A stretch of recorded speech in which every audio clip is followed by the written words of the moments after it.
আল্লাহর নবী পরিষ্কার করে বলেছেন, ফাসায়ারা ইখতিলাফান কাসীরা, অনেক মতবিরোধ দেখবে, দলাদলি দেখবে।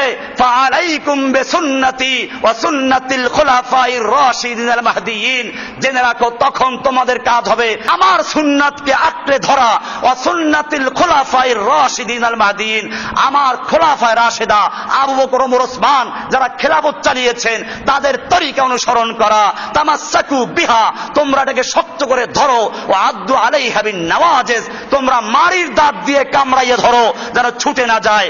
এরপরে আল্লাহ রাসূল সাল্লাল্লাহু আলাইহি ওয়াসাল্লাম বলছেন, ওয়া ইয়াকুম ওয়া মুহদাসাতিল উমুর, খবরদার তোমরা নতুন নতুন আবিষ্কৃত বেদাত যা ধর্মের মধ্যে সাহাবের জন্য তৈরি করা হয়েছে এই বেদাতগুলো থেকে বেঁচে থাকো।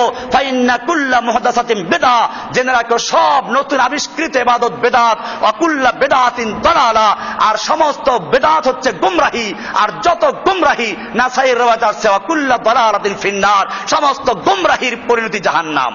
আল্লাহর নবীর দুনিয়ার থেকে চলে যাওয়ার পরে, সাহাবায়ে কেরামদের দুনিয়ার থেকে চলে যাওয়ার পরে যতগুলো দল তৈরি হয়েছে, যতগুলো মত তৈরি হয়েছে, যত ফেরকা তৈরি হয়েছে, সেই সমস্ত ফেরকা, সমস্ত দলগুলো বিদআত, ওগুলো বর্জন করা মুসলিমদের জন্য ফরজ। নবীর তরিকা ধরা জরুরি, ঠিক কিনা?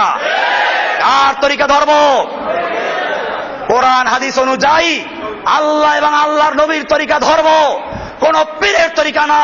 চিশতিয়া তরিকা, কাদরিয়া তরিকা, নকশবন্দিয়া তরিকা, মুজাদ্দিয়া তরিকা, অমুক তমুক যত ফেরকা, সব ফেরকা বর্জন করে একটা ফেরকা ধরতে হবে, সেই ফেরকার নাম রাসূলের তরিকা, ঠিক কিনা?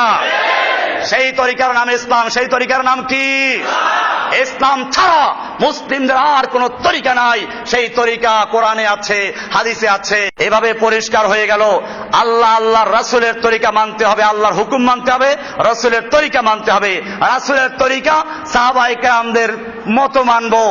এরপরে যত ফেরকা, যত দল, যত মত, এগুলো মানা যাবে?